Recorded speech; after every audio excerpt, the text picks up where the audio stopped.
आज भक्तों इस कथा को चलते चलते छठवां दिवस शुभारंभ हो चुका है। कल मुझसे कुछ भक्तों ने कहा था, महाराज आपने अभी तक माँ बेटे की कहानी नहीं बताई, कोई ऐसा प्रसंग बताओ माँ बेटी का जिसको सुनकर के आजकल की औलाद जो अपने माँ बाप का सम्मान नहीं करती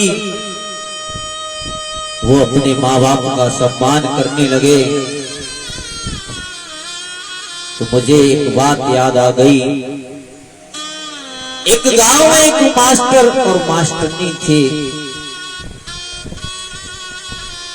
भक्तों उनके दो पुत्र थे। उन्होंने अपने दोनों पुत्रों को खूब पढ़ाया। महाराज इतना पढ़ाया कि बड़े वाले पुत्र की नौकरी अमेरिका में लग गई और छोटे वाले पुत्र की नौकरी हांगकांग में लग गई। महाराज दोनों विदेश चले गए। धीरे धीरे समय व्यतीत हुआ। ऐसा ही नहीं भक्तों, क्या बताएं,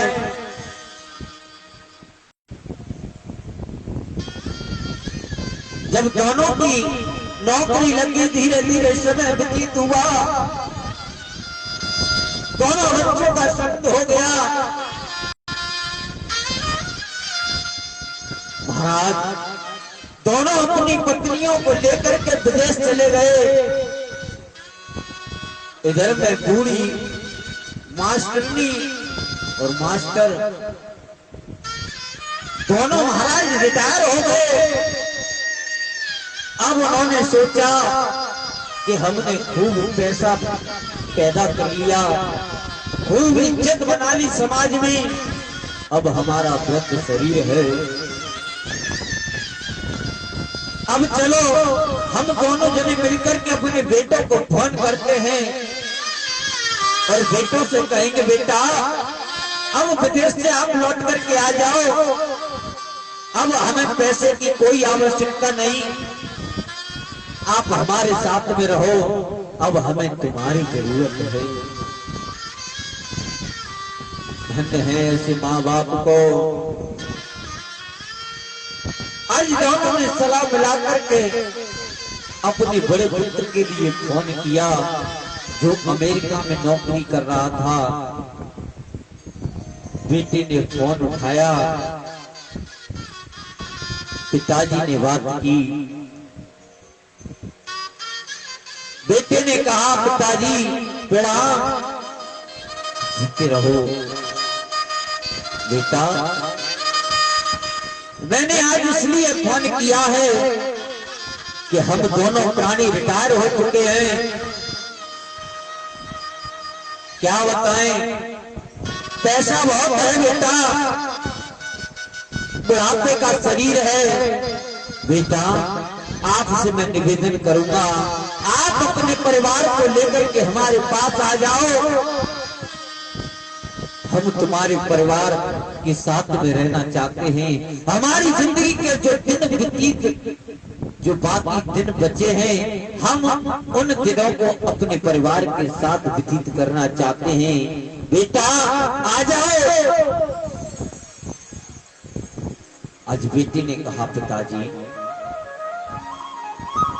मेरा व्यापार इतना चल रहा है, मैं अभी नहीं आ सकता। आप एक काम करो,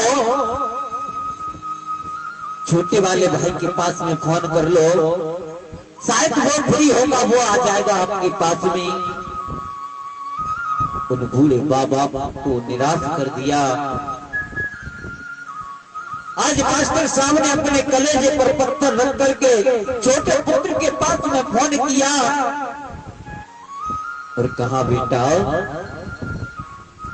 हम दोनों प्राणी रिटायर हो चुके हैं, हमारा वृद्ध शरीर है। बेटा हम चाहते हैं कि तुम हमारे पास में आ जाओ।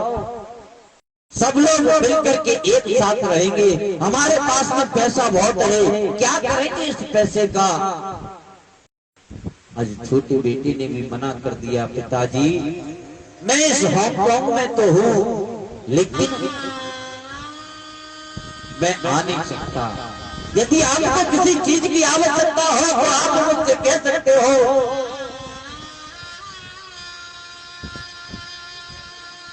आज बेटी ने मना कर दिया और कहा, आज बेटे ने कहा पिताजी यदि कोई चीज की आवश्यकता हो तो मुझे बताओ, हम आपके लिए व्यवस्था कर सकते हैं। आज दोनों प्राणी निराश हो गए। धन्य है ऐसी औलाद को जो अपने माँ बाप की इज्जत नहीं कर सकती। आज पूरे माँ बाप निराश हो गए। धीरे धीरे समय व्यतीत होने लगा। दोनों प्राणी घर पर हैं, लेकिन जो भक्तों कर्म में लिखा है वो भोगना पड़ेगा। आज भक्तों क्या बताएं। एक दिन महाराज मास्टर जी को, जो उनकी धर्म पत्नी थी, उनको फालिस मार गई। और जब फालिस मार गई, महाराज उनका पूरा शरीर ने काम करना बंद कर दिया। ऐसे हालात में मास्टर जी को फिर दया आई। फिर सोचने लगे क्यों ना हम अपने पुत्रों को बुलाए। बेटे के पास में फोन किया, बेटा आ जाओ, तुम्हारी मां को फालिस मार गई है। अब हमसे चारपाई से उठा नहीं जाता। आ जाओ बेटा, आकर के अपनी मां को देखो। बड़े बेटे ने कहा, पिताजी यदि आपके पास पैसा नहीं है तो बताओ, मैं पैसा डलवा दूं। आप किसी अच्छे से डॉक्टर को जाकर के मां को दिखाओ। चाहो तो एक दो नौकर की व्यवस्था कर दूं। पिता ने कहा, बेटा ना तो मुझे पैसे की आवश्यकता है और ना ही किसी नौकर की आवश्यकता है। यदि मुझे जरूरत है तो केवल आप आ जाओ, सब कुछ यहाँ पर है। बेटी ने मना कर दिया। आज पिता ने छोटे बेटे के लिए फोन किया। छोटे बेटे ने भी मना कर दिया। अब तो महाराज उस पिता को लगा कि मेरा इस दुनिया में कोई नहीं। महाराज सुबह जल्दी उठ करके मास्टर साहब पूरा घर का कार्य करते हैं, पुनः अपनी पत्नी की सेवा करते हैं। धीरे धीरे समय व्यतीत हुआ। ऐसा ही नहीं भक्तों, एक दिन मास्टर साहब इस बात को लेकर के रात्रि में सोचते रहे और महाराज उन्होंने उस बात को वहां तक सोचा कि महाराज मास्टर साहब को अटैक पड़ गया। और जब अटैक पड़ गया, मास्टर साहब दुनिया को छोड़ करके चले गए।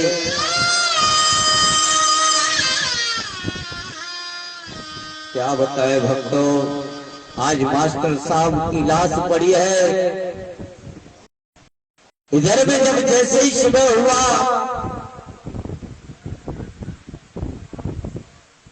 और जब सुबह हुआ 5 बज गए,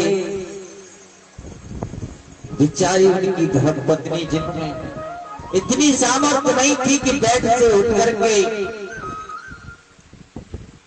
बैठ सके, लेकिन भक्तों आज जिस समय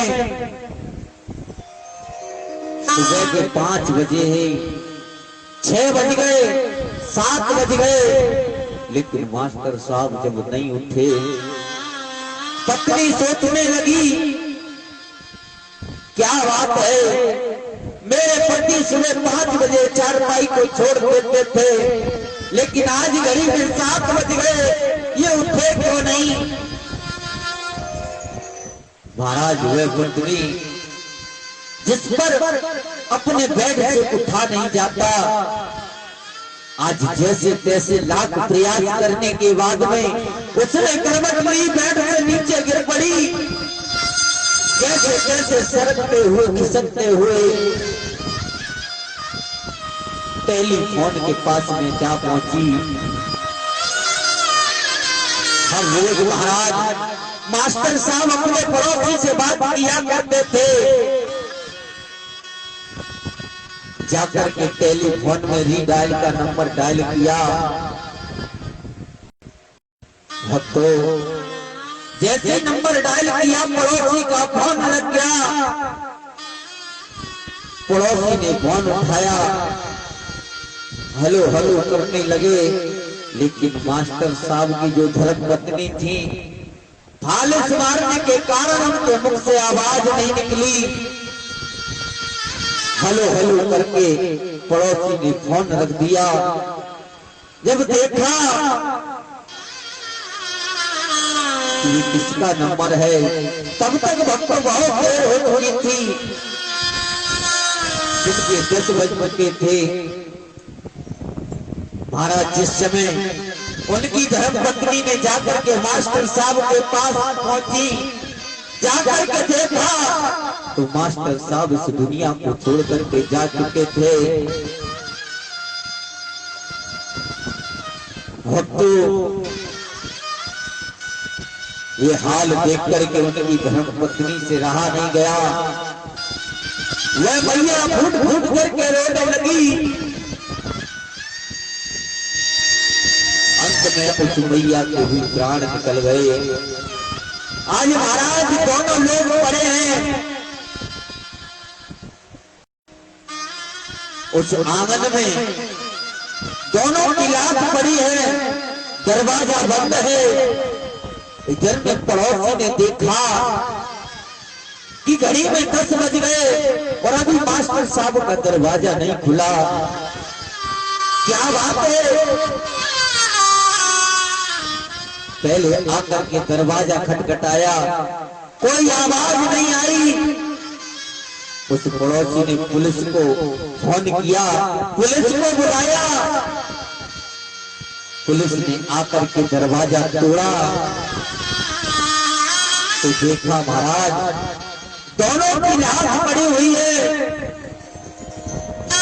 मास्टर साहब दुनिया को विदा कर चुके, इधर में उनकी धर्मपत्नी भी दुनिया को छोड़ करके चली गई।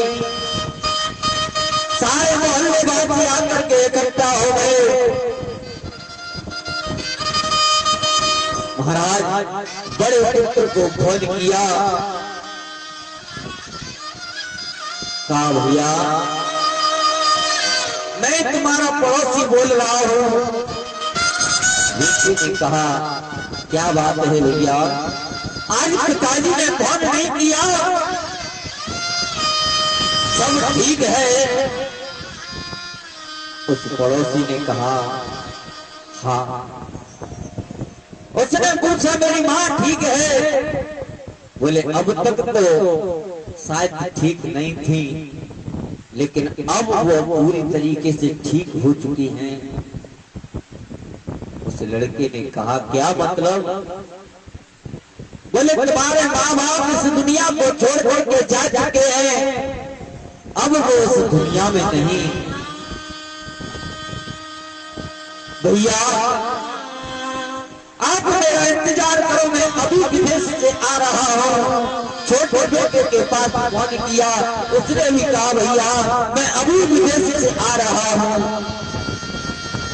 दोनों भाई अपने परिवार के साथ में जब पुनः लौट करके आए तो देखा माँ बाप की लाश पड़ी है, कोई भी रोने वाला नहीं है। आज दोनों बेटे अपने माँ बाप की लाश पर घुट घुट करके रोने लगे। माँ